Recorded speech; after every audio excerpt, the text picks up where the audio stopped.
രേഷ്മ തങ്കച്ചൻ കുറച്ച് ന്യായീകരണങ്ങളൊക്കെ കൊണ്ടുവന്നിട്ടുണ്ട്. അതെന്താണെന്ന് നമുക്ക് കേൾക്കാം. അതെ ചേച്ചി, ഞാൻ ആഘോഷിക്കുവാണ് സുധിച്ചേട്ടന്റെ ബർത്ത്ഡേ. കാരണം ഞാനല്ലേ നിയമപരമായിട്ടുള്ള ഒരേ ഒരു ഭാര്യ സുധിച്ചേട്ടന്റെ ഈ ഭൂമിയിൽ. അല്ല, നീയല്ല നിയമപരമായിട്ടുള്ള ഭാര്യ. നിയമപരമായിട്ടുള്ള ഭാര്യ കിച്ചുവിൻ്റെ അമ്മയായിരുന്നു.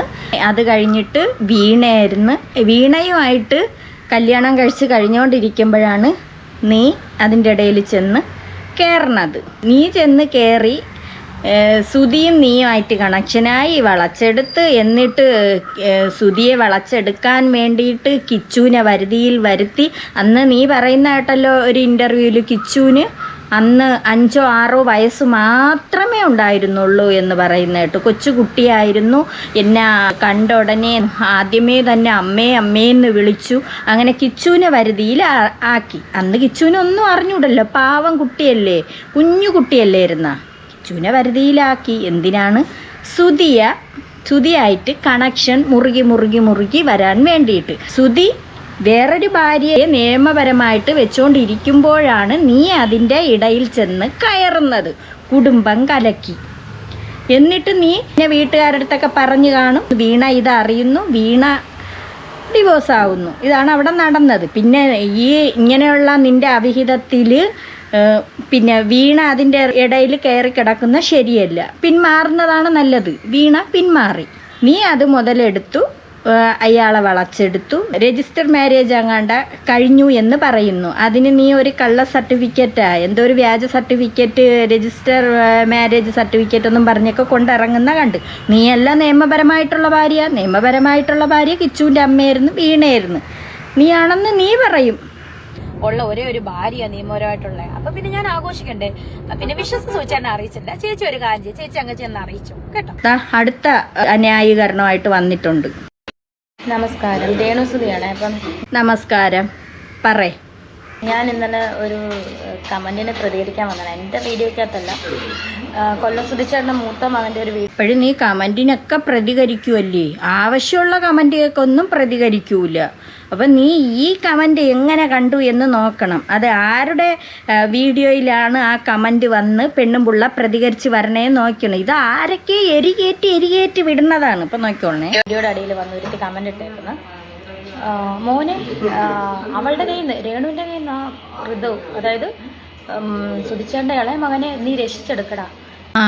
ആരാ ചെന്ന് കിച്ചുവിൻ്റെ വീഡിയോയുടെ അടിയിൽ കമൻ്റ് ഇട്ടു, മോനെ ആ ഋതപ്പനെ നീ രക്ഷിച്ചെടുക്കണം മോനെ എന്ന് പറഞ്ഞ്. അപ്പോൾ അവൾക്ക് അതങ്ങ് ഒരു വിഷമായിപ്പോയി. അവൾ ആരെ തള്ളി പറഞ്ഞു വിട്ടതാണ്.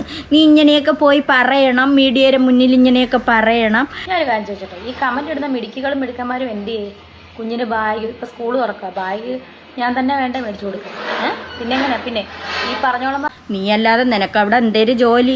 എന്തായാലും നീ പണം വാരിക്കൂട്ടേ തന്നെ, ലക്ഷ്യങ്ങളുണ്ടാക്കി തന്നെ. ഏതൊരു രീതിക്കായാലും ലക്ഷ്യങ്ങളുണ്ടാക്കണം. പിന്നെന്ത്, നിൻ്റെ മോനെന്ന് പറയാൻ നീ ഇപ്പം മറ്റതിനെ എടുത്ത് കളഞ്ഞ്. അതിനെയൊക്കെ പറയണമെന്നും കേൾക്കണ്ട. അതിനെയൊക്കെ പറയണ രീതിയൊക്കെ വേറെയാണ്. നിൻ്റെ ഒരു മോനേ ഉള്ളൂ എന്നാണ് നീ പറയണ, ഋതപ്പനേ ഉള്ളെന്ന്. അപ്പം ആ ഒരു കുട്ടിക്ക് നിന്നെ കൊണ്ട് പറ്റൂലേ? ഒരു ബാഗ് മേടിച്ചു കൊടുത്ത്, ബുക്ക് വാങ്ങിച്ചു കൊടുക്കാൻ നിന്നെ കൊണ്ട് പറ്റൂലേ? ഡ്രസ്സ് എടുത്തു കൊടുക്കാൻ പറ്റൂലേ? നിനക്ക് വേറെ എല്ലാത്തിനും അവിടെ ഒട്ടിച്ചു വെക്കാറുണ്ടല്ലോ. ഒരു കമന്റ് ഇടാൻ മേലെ, മോനെ നിനക്ക് കിട്ടുന്ന പൈസയെന്ന് അവൻ എന്തെങ്കിലും മേടിച്ചു കൊടുക്കും പറയാൻ മേലെ? അതൊന്നും പറയുന്നില്ലല്ലോ. അയ്യോ മോനെ, നിനക്ക് കിട്ടണ പൈസയെന്ന് എന്തെങ്കിലും വാങ്ങിച്ചു കൊടു. കിച്ചുവിന് കിട്ടണ പൈസയെന്ന് എന്തെങ്കിലും വാങ്ങിച്ചു കൊടുന്ന്. നിനക്ക് എന്തെന്നാണ് തൊഴിലവിടെ? നീ ഒരു നേരം തിരക്കണാരേണു. നിന്റെ മകനെന്ന് പറയണ ഋതപ്പന് ആ ഒരു മകനല്ലേ ഉള്ളൂ എന്ന് നീ പറയണത്. മറ്റവനെ നീ തള്ളിക്കളഞ്ഞു പോട്ട്.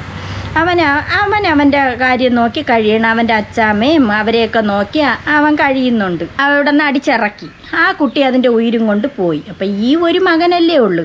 അപ്പം അവന് നിന്നെ കൊണ്ട് വാങ്ങിക്കാൻ പറ്റൂലേ? അത് കിച്ചുവിനെ അങ്ങോട്ട് പറഞ്ഞ് അതാരാ എരിയേറ്റി കൊടുത്തതാണ്. അങ്ങനെ ഇങ്ങനെ പറയുന്ന എരിയേറ്റി കൊടുത്താണ് ഇവിടെ ഈ ഒരു ന്യായീകരണമായിട്ട് വരണത്. അവന് വാങ്ങിച്ചു കൊടുത്താൽ എന്ത് എന്നുള്ള ഒരു രീതിയാണ് വരണത്. ഇപ്പം ഞാനല്ല എൻ്റെ കുഞ്ഞിനെ നോക്കുന്നത്. അപ്പം ഞാൻ നോക്കിക്കോളാം കേട്ടോ, വൃത്തിയായിട്ട് നോക്കിക്കോളാം.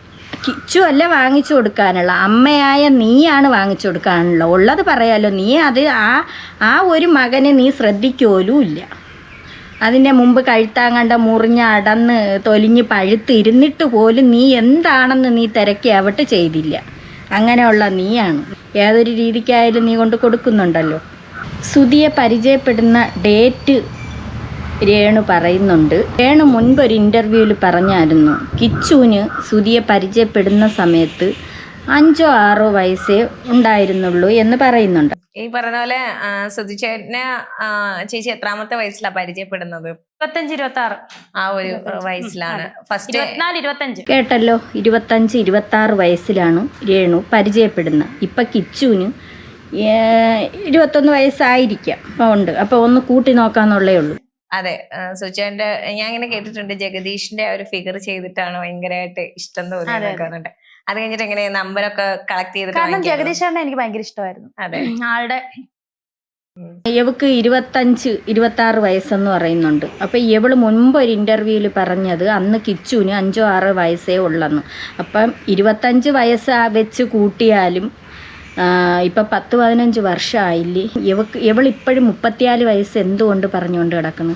കറക്റ്റാണെങ്കിൽ ഇവക്ക് ഈ പറഞ്ഞ കണക്കിനാണെങ്കിൽ 40 വയസ്സൊക്കെ ഉണ്ട്. 40 വയസ്സ് അതിന് മുകളിലോട്ട് വരുമെങ്കിലേ ഉള്ളൂ. ഇപ്പോഴും ഇവള് പറയണത് 34 വയസ്സ് 34 വയസ്സ്. വീട്ടിൽ ചെറുതായ രീതിയിൽ അവതരിപ്പിക്കും. കരയുവാ വീട്ടിൽ ചെന്ന് അവരുടെ അമ്മയുടെ അടുത്ത്, അമ്മേ എനിക്ക് ഒരു കൊച്ചിനെ ഇഷ്ടം അമ്മേ. അപ്പൊ അവരുടെ അമ്മയൊക്കെ പറഞ്ഞു. അപ്പൊ അമ്മ വെച്ചാൽ എന്താ സുധി, ഞാൻ പോയിട്ട് വന്നിട്ട് പറയാം എനിക്ക് രേണു എന്ന് പറയുന്ന ഒരു കൊച്ചിനെ ഇഷ്ടമാ അമ്മേ, ഞാൻ അവളെ കല്യാണം കഴിച്ചോട്ടെ എന്നൊക്കെ പറഞ്ഞ് ഇഷ്ടമാ അമ്മേന്ന് സുധീരെ അമ്മയുടെ അടുത്ത് പറഞ്ഞെങ്കിൽ നീ അങ്ങോട്ടും ഇങ്ങോട്ടും തിരിയാൻ വയ്യാതെ അവന്റെ വിറക്കേന്ന് ഇങ്ങനെ നടന്നു. അതുകൊണ്ടാണ് അത് സംഭവിച്ചത്. ഞാൻ പിന്നീടാണ് അറിയുന്നത് ആള് വീട്ടിൽ പറഞ്ഞത്. പിന്നെ ഞാൻ ഇവിടെ കുറെ നാൾ കഴിഞ്ഞിട്ടാ, താലി കെട്ടി കഴിഞ്ഞിട്ടാ ഇവരറിയുന്നത്. അതിന് മുന്നേ അവരുടെ അടുത്ത് സൂചന കൊടുത്തായിരുന്നു സൂചേട്ടൻ. അപ്പൊ എന്തേലും ഒളിച്ചോടിയ? താലി കെട്ടി കഴിഞ്ഞിട്ടാണ് ഇവരറിയുന്നത്. എന്തരൊക്കെ വിളിച്ച് പറയണ എന്തോ. അങ്ങനെ കിച്ചുവാണ് ഞങ്ങളെ തമ്മിൽ ഒന്നിപ്പിച്ചത്. തന്നെ അല്ലേ, കിച്ചുവാണ് ഒന്നിപ്പിച്ചത്. രണ്ടുപേരെയും കൂടെ ഒന്നിപ്പിച്ചത്. ബാക്കി കേക്കാം. കിച്ചുവാണ് പറഞ്ഞ ഈ അമ്മ മതി എന്ന് പറഞ്ഞ് ഞങ്ങളുടെ ബന്ധം ബോണ്ടാക്കിയത് അവനാണ്. അവൻ നടുക്ക് നിന്നിട്ടാണ്. നടുക്ക് നിന്ന് പിന്നെ ഈ അമ്മ മതി എന്ന് പറഞ്ഞതിനും വേണ്ടി എന്ത് കിച്ചു അനുഭവിക്കാനല്ല. അതുകൊണ്ട് ഇത്രത്തോളം ആയി. എവൾ അതുകൊണ്ട് ഉയർച്ചയിലെത്തുകയും ചെയ്ത്. കിച്ചു ഇത്രയും കിടന്ന് അനുഭവിക്കുകയും ചെയ്ത്. കിച്ചുവിൻ്റെ അച്ഛനെ നഷ്ടപ്പെട്ട് എവളില്ലാത്ത കുടിയപരാധങ്ങൾ പറഞ്ഞ് നാട് മൊത്തം നാറ്റിക്കുകയും ചെയ്ത് കിച്ചുവിന് ആരും ഇല്ലാതെയായി. അതാണ് പറയണ. എനിക്ക് ഈ അമ്മ മതി എന്ന് അച്ഛൻ്റെ അടുത്ത് പറഞ്ഞ് ആ അച്ഛൻ കല്യാണം കഴിച്ചോ എന്ന് പറഞ്ഞ് സ്ഥാനത്തായിട്ട് മദ്യത്തിൽ നിന്നത് കിച്ചുവാണ് ഇതെല്ലാം ചെയ്ത് നടത്തി കൊടുത്തേന്ന് എവള് പറയണണ്ട. ഇപ്പം കിച്ചു ആരായി? നീ സുധീര ഭാര്യ എന്നുള്ള ഒരു പ്രശസ്തി പിടിച്ച് പറ്റുകയും ചെയ്ത് ആ കൊച്ചിനെ പുറന്തള്ളുകയും ചെയ്തു. കൊള്ളാം, നല്ലത് തന്നെ കേട്ടാ. ഋതപ്പന് വേണമെന്നുണ്ടെങ്കിൽ എന്തോ അവന് മേടിച്ചു കൊടുത്തൂടെ? നീ എന്തോന്ന് അവന് കൊണ്ട് കൊടുക്കണം? നീ കൊടുത്തത് നക്കാപ്പിച്ചല്ലേ? 100-200 അല്ലേ നീ അതിന് കൊടുത്തത്? നിന്റെ കള്ളത്തരങ്ങളെല്ലാം കൂടെ നിന്റെ കുടുംബത്തിൻ്റെയും കള്ളത്തരങ്ങൾ വിളിച്ച് പറഞ്ഞത് കൊണ്ട് ഇപ്പം കിച്ചു അഴുക്കയായി. ഇതായിപ്പം നോക്കിയോ അടുത്തത്. നീ ഇടയ്ക്ക് വരട്ടെ, കൊച്ചിനെ കാണട്ടെ, അവന്റെ വീടാണ്. അവനെപ്പം ഇടയ്ക്കെന്ന് പറഞ്ഞാൽ അയ്യോ അങ്ങനെ പറഞ്ഞല്ലേ, എപ്പം വേണേലും വരട്ടെ. അല്ല, ഇടയ്ക്ക് വരട്ടെ. എന്തിനാണ് തങ്കപ്പനും പാർട്ടിക്കും വടിയും കൊണ്ട് ഓട്ടിക്കാനല്ലേ? എപ്പം വേണേലും അനിയനെ കാണട്ടെ, സന്തോഷമുണ്ട്. ഒരു ദിവസം കിച്ചു വന്നിട്ട് രേണുമ്മ ഞാനിനി ഇവിടെ നിൽക്കുകയാണ്, ഇതെന്റെ വീടാണ് എന്ന് പറഞ്ഞു കഴിഞ്ഞാൽ റേണു റിയാക്ഷൻ എന്തായിരുന്നു? സന്തോഷമല്ല, അവനവിടെ നിൽക്കട്ടെ. എനിക്ക് ഏറ്റവും നീ അത് ജനങ്ങളെ ബോധ്യപ്പെടുത്താനല്ലേ അവൻ വന്ന് നിൽക്കട്ട്. ഏറ്റവും എനിക്ക് ഭയങ്കര സന്തോഷമേ ഉള്ളൂ. നമുക്കറിയാം കിച്ചു അവിടെ കിടന്ന്, കിച്ചുവിൻ്റെ അച്ഛൻ അതായത് സുധി മരിച്ച് കുറച്ച് ദിവസം വരെ നിൻ്റെ കുടുംബത്തിലുള്ള ആർക്കും ഒരു കുഴപ്പമില്ലായിരുന്നു. അത് കിച്ചു പറഞ്ഞത് തന്നെ. അവൻ്റെ വിഷമങ്ങൾ അവൻ പറഞ്ഞ കൂട്ടത്തിൽ അവൻ ഇത് പറഞ്ഞായിരുന്നു. ഒരു കുഴപ്പവും ഇല്ലായിരുന്നു, നല്ലതുപോലെ ഇരുന്ന്. പിന്നെ അതിനൊരു നേരത്തെ ആഹാരം കൊടുക്കേ, വെള്ളം കൊടുക്കേ, മിണ്ടോലുമില്ല. കുറേശ്ശെ അങ്ങനെ അങ്ങ് ഒഴിവാക്കും കണക്ക് അവന് തന്നെ തോന്നി. അവൻ ഒറ്റപ്പെട്ട് അതുകൊണ്ടാണ് അവന് ദുശീലങ്ങൾ തന്നെ അതിനകത്ത് തുടങ്ങിയത്. അവൻ മദ്യപിക്കുമായിരുന്നു അവൻ പറഞ്ഞ്. അതിനുശേഷം ആരുമില്ല എന്നൊരു തോന്നൽ ആ മോനുണ്ടായി. അവൻ്റെ അച്ഛനുള്ളപ്പോൾ അച്ഛനായിരുന്നു അവിടെ ആയിരുന്ന സമയത്ത് വല്ല ആഹാരമോ വല്ല കൊണ്ട് കൊടുക്കണം. ഇതൊക്കെ കൂട്ടത്തോടെ കിടക്കുമ്പോൾ പിന്നെ ആരും ഇല്ലല്ലോ, അതിനൊക്കെ അതിൻ്റെയൊക്കെ കാര്യങ്ങൾ നോക്കും. ഈ സുതിയാണെങ്കിൽ പിന്നെ 10 എണ്ണത്തിൻ്റെ വയറ് നോക്കണം, അതിന് 10 എണ്ണത്തിന് ഡ്രസ്സ് വാങ്ങിക്കണം, എല്ലാ കാര്യങ്ങളും നോക്കണ്ടേ, 10 എണ്ണത്തിൻ്റെ കാര്യം നോക്കണ്ടേ. ഇവള് പിന്നെ പോരെങ്കിൽ സുതിയ കിച്ചുവിൻ്റെ അടുത്തോട്ട് മിണ്ടാൻ സമ്മതിക്കൂല. സുതി ഷൂട്ടിന് പോണ സമയത്ത് കിച്ചു പോവുകയാണെന്നുണ്ടെങ്കിൽ കിച്ചുവിനെ വിലക്കും, സുതിയെ വിലക്കും, പോവരുതെന്ന് പറയും. അങ്ങനെ ഉള്ളവളാണ്. അവസാനം സുതി മരിക്കണ സമയത്ത്, മരിക്കണേൻ്റെ തലേ ദിവസം പോലും ഇവള് വഴക്കുണ്ടാക്കിച്ചിട്ടാണ് വിട്ടത്. കിച്ചുവിനെ കൊണ്ടുപോണേന്, ഷൂട്ടിന് പോകുമ്പോൾ എന്തിനു കൊണ്ടുപോകണം എന്നും പറഞ്ഞ് അവിടെ വൻപിച്ച ലഹളയാക്കിയിട്ടാണ് ഇവള് സുതിയെ പറഞ്ഞു വിടുന്നത് ഷൂട്ടിനായിട്ട്. ആ കുട്ടി അപ്പോഴും ഒരു റൂമിൽ കരഞ്ഞുകൊണ്ട് കിടക്കുകയാണ്. ആ ഷൂട്ടിന് പോയിട്ട് വന്നാണ് പിറ്റെന്നാണ് അറിയണത് ഇതുപോലെ മരണം നടക്കണത്. അത് എങ്ങനെ സംഭവിച്ചാൽ എവളോടെ വഴക്കും കൂടിയിട്ട് അവൾ പറഞ്ഞു വിട്ടതാണ്. എന്താണ് നിൻ്റെ പിന്നിലെ കഥയെന്ന് എങ്ങനെ അറിയാൻ പറ്റും? ബാക്കി പറയും. എനിക്ക് സന്തോഷമേ ഉള്ളൂ കിച്ചു വന്നിരിക്കുന്നത്. നേരത്തെ ആഹാരവും വെള്ളവും കൊടുക്കാതെ അതിനെ ഓട്ടിച്ച് വിട്ടിട്ട്. വളരെ സന്തോഷമായിരിക്കും അന്നത്തെ അല്ലേ ആ ഒരു ദിവസം. എനിക്ക് കിച്ചു എൻ്റെ വീട്ടിൽ വന്നിരിക്കുന്ന എനിക്ക് എൻ്റെ ലൈഫിൽ എൻ്റെ വീട്ടിലല്ല, കിച്ചുവിൻ്റെ വീട്ടിലും ഋതപ്പൻ്റെ വീട്ടിലും വന്നിരിക്കുന്ന എനിക്ക് ഋത്തപ്പൻ്റെ വീട്ടിലും കിച്ചുവിൻ്റെ വീട്ടിലും. എന്നിട്ടല്ലേ തങ്കപ്പനും പാർട്ടിക്കും കൂടെ അതിനെ അവിടെ ഇട്ട് മടലിന് അടിക്കാനായിട്ട് എല്ലാ എണ്ണവും കൂടെ ആഹാരവും കൊടുക്കാതെ ഓട്ടിക്കാൻ. കിച്ചു പോത്തങ്കോട് ഒരു ഷോപ്പ് ഉദ്ഘാടനത്തിന് ആദ്യമായിട്ട് ഫസ്റ്റ് ഉദ്ഘാടനമാണ് കിച്ചുവിൻ്റെത്. അത് ഇവിടെ പോത്തങ്കോടായിരുന്നു. എന്തായാലും കിച്ചുവിന് ആ ഷോപ്പ് ഉദ്ഘാടനത്തിന് വിളിച്ചതിന് വളരെ നന്ദിയുണ്ട്. ഇങ്ങനെയുള്ള ഉദ്ഘാടനങ്ങൾ കിച്ചുവിന് ഇനിയും കിട്ടട്ടെ. ഇന്റർനാഷണൽ ലെവലിലും നമ്മുടെ ചെക്കൻ നാടെന്ന് ഉദ്ഘാടനം ചെയ്യണം. ഇന്റർനാഷണൽ ലെവലിലൊക്കെ നടന്ന് ഉദ്ഘാടനം ചെയ്യണമെങ്കിൽ എല്ലാവരും അതുപോലെ ഒരുമിച്ച് നിന്നാൽ മാത്രമേ അവന് അങ്ങനെയുള്ള അവസരങ്ങൾ കിട്ടുള്ളൂ. ആ നാറിയായ ആ പെണ്ണും പിള്ളയെ അതിൽ നിന്ന് ഒഴിവാക്കണം. എല്ലാവരും ഒഴിവാക്കിയതിന് ശേഷം ഈ കിച്ചുവിന് ഇങ്ങനെയുള്ള അവസരങ്ങൾ കൊടുക്കണം. അതാണ് നല്ലത്. അല്ലേ അതാണ് കാരണം ഇവനെ സുചേട്ടനെ പറിച്ചു വെച്ചിരിക്കുക. കറക്റ്റ് സുധിച്ചേട്ടനെ പറിച്ചു വെച്ചേക്കണ. രേണുവും കൂടെ കിച്ചുവിനെ നോക്കിയിട്ട് വെള്ളം ഇറക്കണതാണ് സൂചേട്ടനെന്നും പറഞ്ഞുകൊണ്ട്. അയ്യോ കിച്ചു ഓടി രക്ഷപ്പെട്ടത് നല്ലതായിപ്പോയി. മകൻ എന്നുള്ള ഒരു സ്നേഹവും ഈ രേണുവിനില്ലായിരുന്നു. നിന്റെ കുടുംബത്തിലുള്ള എല്ലാ എണ്ണത്തിന് ചാള അടിക്കണക്ക് അതിനകത്ത് കയറ്റി കിടത്തി. എന്നിട്ട് ആ മകനെ അടിച്ചിറക്കുകയും ചെയ്തു. ഇവനെ തന്നെയാണ് ഈ ഉദ്ഘാടനങ്ങൾക്ക് വിളിക്കേണ്ടത്. ഇവന് തന്നെയാണ് സിനിമയിലും റീൽസിലും മറ്റെന്ത് ഷോർട്സ് അങ്ങനെ എന്താ പറയാ മറ്റേ ഷോർട്ട് ഫിലിംസും. അതെ, അപ്പൊ ഇവനാണ് രേണുവിനിട്ട് കൊടുത്ത പണിയാണത്.